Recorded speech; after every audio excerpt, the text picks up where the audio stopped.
सपना एक ऐसी दुनिया जिसे हर इंसान देखता है, चाहे आंखें बंद करके हो या फिर आंखें खोलकर। क्या हो अगर इंसान इन्हीं सपनों की दुनिया में कैद हो जाए।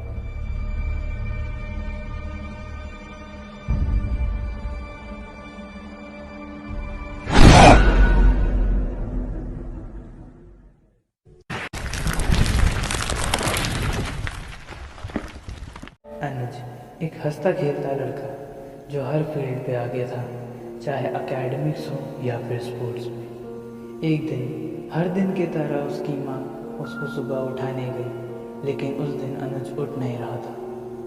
उसकी माँ ने उसको बहुत कोशिश की उसको होश में लाने की, लेकिन अनुज पे कोई फ़र्क पड़ ही नहीं रहा था। अनुज की माँ ने तभी अनुज के पापा को बुलाया और अनुज के पापा ने भी बहुत कोशिश की अनुज को होश में लाने की, लेकिन वो भी नाकामयाब रहे। उसके बाद अनुज के पापा ने उसको कई डॉक्टरों के पास दिखाया, लेकिन डॉक्टर भी समझ नहीं पा रहे थे कि अनुज को हुआ क्या है। अनुज के मम्मी पापा दोनों समझ नहीं पा रहे थे अचानक से उनके बेटे को हुआ क्या है। एक हंसता खेलता लड़का अचानक से एक लाश सा बन के रह गया, जो सांस तो ले रहा है, लेकिन जो ना ही कुछ देख रहा है, ना ही कुछ बोल रहा है, ना ही कुछ सुन रहा है। बस एक बिस्तर पे पड़ा हुआ आधी लाश सा है। काफ़ी दिन निकल गए, लेकिन अनुज की तबीयत पे कोई सुधार नहीं दिख रहा था। कई डॉक्टर आए गए, लेकिन वो भी अनुज की बीमारी का पता नहीं लगा पाए थे। वो समझ नहीं पाए कि अनुज को हुआ क्या था। एक दिन अनुज की माँ अनुज का कमरा साफ कर रही थी, तभी उन्होंने देखा कि अनुज की पीठ पर किसी के नाखून के निशान थे। अनुज की माँ को लगा कि उनके डॉगी शेरू ने ये सब किया है। उन्होंने शेरू को चेन से बांधा और बाहर बरामदे पर उसको बांध दिया। उसी दिन रात के 11 बजे अनुज के पापा की नींद अचानक से टूटी और उन्होंने पानी के लिए अपने बगल पर देखा तो पानी का ग्लास खाली था। इसके बाद वह पानी के लिए किचन की तरफ गए। किचन से पानी लेने के बाद वह जैसे ही पीछे मुड़े, उन्होंने देखा कि उनके बेटे के कमरे की लाइट फ्लिकर कर रही है। उसके बाद वह अपने बेटे के कमरे में गए लाइट ठीक करने के लिए। अपने बेटे के कमरे के अंदर जैसे ही वो अंदर आए, उन्हें एक अजीब सी ठंड महसूस होने लग गई। उसके बाद वह बल्ब ठीक करने लग गए। जब वो बल्ब ठीक कर रहे थे, उनकी नज़र अचानक से सामने वाले मिरर में पड़ी, तो उन्होंने देखा कि कोई काली परछाई उनके पीछे खड़ी है। उसके बाद जैसे ही वह पीछे मुड़े तो वहाँ कोई नहीं था। उसके बाद वह लाइट ठीक करने लग गए और लाइट ठीक करने के बाद जैसे ही वह अनुज के कमरे से बाहर निकले और अपने कमरे में जा ही रहे थे, तभी उन्हें महसूस हुआ कि कोई काली परछाई उनके पीछे से निकली है। उन्होंने सोचा यह शायद उनका वहम है और ऑफिस के काम की थकान की वजह से उन्हें ये हो रहा है। उसके बाद वह अपने कमरे में सोने चले गए। अगले दिन सुबह के 7 बजे अनुज के पापा और अनुज की मम्मी दोनों साथ बैठकर नाश्ता कर रहे थे। तभी अनुज के पापा हंसने लगे, तो अनुज की माँ ने कारण पूछा, तो उन्होंने कहा कि वो यकीन नहीं कर पा रहे हैं जो कल उनके साथ हुआ वो एक सपना था या फिर एक सच्चाई। यह कहकर अनुज के पापा डाइनिंग टेबल से उठे और अपने ऑफिस की तरफ चल दिए। अनुज के पापा की यह बात सुनकर अनुज की मम्मी को समझ नहीं आया कि अनुज के पापा क्या कह रहे थे। वो जैसे ही कहने वाले थे कि आपकी बातों का क्या मतलब है, तब तक अनुज के पापा चले गए थे ऑफिस के लिए। उसके कुछ देर बाद अनुज की मम्मी ने शेरू के लिए खाना लिया और शेरू के पास चले गए उसको खाना देने के लिए, लेकिन वहाँ पे शेरू नहीं था। उसके बाद अनुज की मम्मी ने शेरू को हर जगह ढूंढा, लेकिन शेरू कहीं दिख नहीं रहा था। अनुज की मम्मी को समझ नहीं आ रहा था कि शेरू अचानक से एक रात में कहाँ गायब हो गया। उसके बाद जैसे ही अनुज की मम्मी अपने घर के पीछे गई, तो जो उन्होंने देखा वह देखकर उनके होश उड़ गए। उन्होंने देखा कि वहाँ पे शेरू मरा हुआ है। उसका आधा शरीर जमीन पर पड़ा हुआ है और गर्दन पेड़ पर लटकी हुई है और पूरा ज़मीन पर खून खून हो रखा है। ये देखकर अनुज की माँ बहुत डर गई और तभी उन्होंने अनुज के पापा को फ़ोन किया। अनुज के पापा ने जैसे ही फ़ोन उठाया तो अनुज की मम्मी ने उनको बताने की बहुत कोशिश की, लेकिन उनके गले से आवाज़ ही नहीं निकल रही थी। कुछ देर तक अनुज के पापा लाइन पे बने रहे। उसके बाद उन्होंने ये कहकर फ़ोन काट दिया कि वो घर आकर बात करेंगे। शाम को जब अनुज के पापा घर आए तब अनुज की माँ ने उनको यह सब कुछ बताया।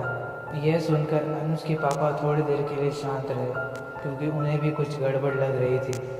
उसके बाद अनुज के पापा ने अचानक से पूछा, अनुज के बेहोश होने से एक दिन पहले अनुज कहाँ कहाँ गया था। तो अनुज की माँ ने बताया कि वह स्कूल के अलावा कहीं नहीं गया था। उसके बाद अनुज के पापा ने डिसाइड किया कि वो कल स्कूल जाएंगे और पता लगाएंगे कि स्कूल में क्या क्या हुआ था। जब वो ये सब बातें कर रहे थे तब अनुज के पापा को लगा कोई उनको बाहर से सुन रहा है। वो जैसे ही बाहर गए तो वहाँ कोई नहीं था। उसके बाद अनुज की मम्मी ने पूछा कि क्या हुआ, तो उन्होंने बताया कुछ नहीं। उन्हें ऐसा लगा कि कोई हमारी बातें सुन रहा है। यह बोलकर अनुज के पापा और अनुज की मम्मी घर के अंदर चले गए। अगले दिन सुबह अनुज की मम्मी और अनुज के पापा गाड़ी से स्कूल की तरफ चले। दोनों के मन में एक ही सवाल बार बार चल रहा था कि जो उनके साथ हो रहा है कहीं उसका कनेक्शन अनुज से तो नहीं। आधा रास्ता निकल गया, लेकिन दोनों के मन में यही सवाल बार बार चल रहा था। तभी अनुज के पापा ने अनुज की मम्मी को बताया कि कल उन्होंने अनुज के कमरे में सीसीटीवी कैमरा लगाया था, वो कल की फुटेज चेक करें। अनुज की मम्मी तब कल की फुटेज चेक करने लगी। 8 से 11 तक की फुटेज में सब कुछ नॉर्मल था, लेकिन जैसे ही उन्होंने 12 बजे की फुटेज चेक करी तो उसमें स्टार्टिंग में सब कुछ नॉर्मल था, लेकिन उसके बाद अचानक से कैमरा ब्लर होने लग गया और उसमें कुछ नहीं दिख रहा था। उसके बाद अनुज की मम्मी फुटेज को आगे कर करके देखने लगी। वहीं अनुज के पापा ड्राइविंग कर रहे थे। तभी अचानक से कोई काली बिल्ली भागते हुए उनकी गाड़ी के सामने आ गई। उन्होंने तभी जोर से ब्रेक मारा।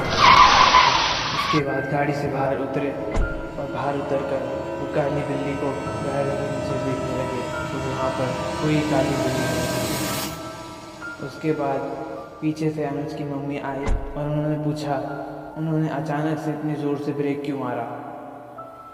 अनुज के पापा ने अनुज की मम्मी को बताया कि जब वो ड्राइविंग कर रहे थे तो कोई काली बिल्ली भागते हुए उनकी गाड़ी के नीचे आ गई थी, इस वजह से उन्हें ज़ोर से ब्रेक मारना पड़ा। तो अनुज की मम्मी ने कहा यहाँ तो कोई काली बिल्ली नहीं है। तो अनुज के पापा ने हमने कहा मुझे भी समझ नहीं आ रहा है कि मेरे साथ हो क्या रहा है। कुछ दिन से मुझे यह महसूस हो रहा है कि कोई काली परछाई हमारे साथ है, लेकिन हमें दिख नहीं रही। और आज गाड़ी के नीचे अचानक से बिल्ली का आना, उन्हें समझ नहीं आ रहा है कि उनके साथ हो क्या रहा है। यह कहकर अनुज के पापा गाड़ी के अंदर बैठ गए और उनके पीछे अनुज की मम्मी भी गाड़ी पर चले गए। गाड़ी के अंदर बैठते ही अनुज की मम्मी अनुज के पापा का फ़ोन ढूंढने लगी, तो जहाँ उन्होंने फ़ोन रखा था वहाँ पर फ़ोन नहीं था। उसके बाद अनुज की मम्मी ने अनुज के पापा से पूछा कि क्या आपने अपना फ़ोन लिया था, तो अनुज के पापा ने मना किया।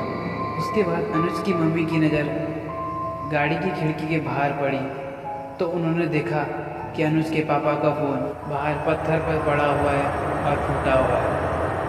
अनुज की मम्मी को लगा जब अनुज के पापा ने ज़ोर से ब्रेक मारा था तब फ़ोन गाड़ी से बाहर गिर गया था और पत्थर पर टकरा के फूट गया था। उसके बाद अनुज की मम्मी गाड़ी से उतरी, उन्होंने वो टूटा फ़ोन ज़मीन से उठाया और गाड़ी पर बैठ गए। उन्होंने बहुत कोशिश की उस फ़ोन को ऑन करने की, लेकिन वो फ़ोन ऑन ही नहीं हुआ। इसके बाद अनुज के पापा ने गाड़ी स्टार्ट करी और वह स्कूल की तरफ चल दिए।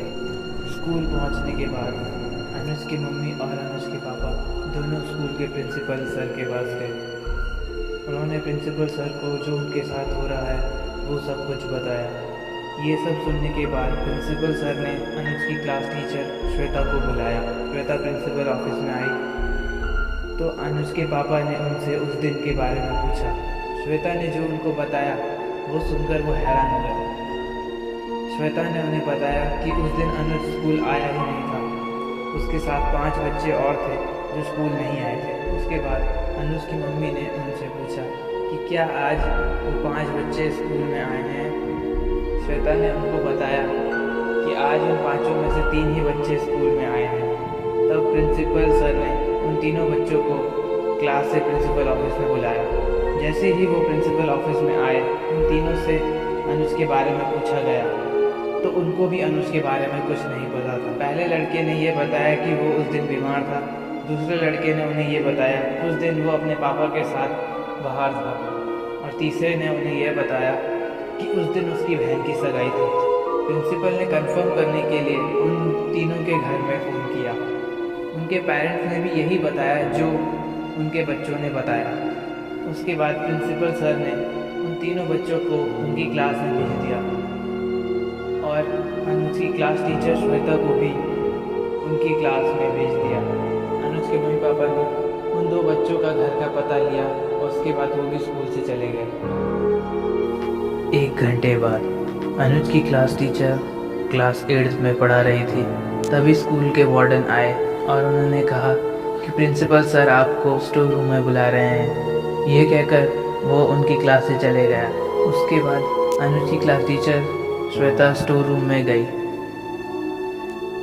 स्टोर रूम के अंदर प्रिंसिपल सर सामने वाली खिड़की की तरफ मुंह करके बैठे हुए थे। उसकी मैम स्टोर रूम के अंदर आई। जैसे ही वो सर को कुछ कहने वाली थी, अचानक से उनकी गर्दन उनकी तरफ घूम गई और वो गर्दन टूटकर नीचे ज़मीन पर गिर गई। उस आधी कटी हुई गर्दन से अचानक से खून निकलने लग गया। ये देखकर उनकी मैम डर गई। उसके बाद वो स्टोर रूम से बाहर निकलने वाली थी, अचानक से वो दरवाजे बंद हो गए। श्वेता ने दरवाज़ा खोलने की बहुत कोशिश की, लेकिन वो दरवाज़ा नहीं खुला। जैसे ही उन्होंने पीछे देखा, कटी हुई सर और वो कटा हुआ शरीर दोनों ही वहाँ पर नहीं था। अनुज की मैम को समझ नहीं आ रहा था उनके साथ हो क्या रहा था। तभी अचानक से उनके बगल में रखी अलमारी अचानक से ज़ोर ज़ोर से हिलने लगी। वो खटखटाने की आवाज़ अचानक से बहुत तेज़ हो गई। उन्होंने जैसे ही अलमारी खोली तो वहाँ कुछ नहीं था। उसके बाद अचानक से उनके पीछे का दरवाज़ा खुल गया। वो जैसे ही बाहर जाने के लिए पीछे मुड़ी, तभी अचानक से उस अलमारी के अंदर से 2 हाथ अचानक से आए और उसको पकड़कर खींच लिया।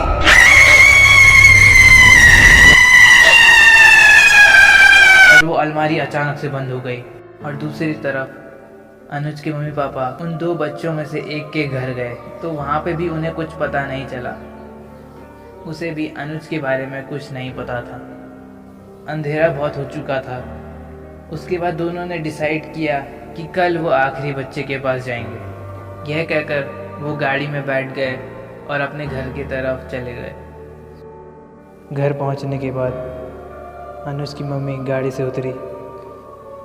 उसके बाद अनुज के पापा भी गाड़ी से उतर रहे थे। तभी उनकी नज़र गाड़ी की पीछे वाली सीट पर पड़ी, तो उन्होंने देखा कि पीछे एक बॉक्स रखा हुआ है। उन्होंने अनुज की मम्मी से पूछा कि क्या ये बॉक्स उन्होंने रखा है, तो उन्होंने मना किया। इसके बाद अनुज के पापा ने वो बॉक्स गाड़ी से बाहर निकाला। अनुज की मम्मी ने वो बॉक्स जैसे ही खोला तो जो उन्होंने देखा, उसके बाद उनके पैरों तले ज़मीन निकल गई।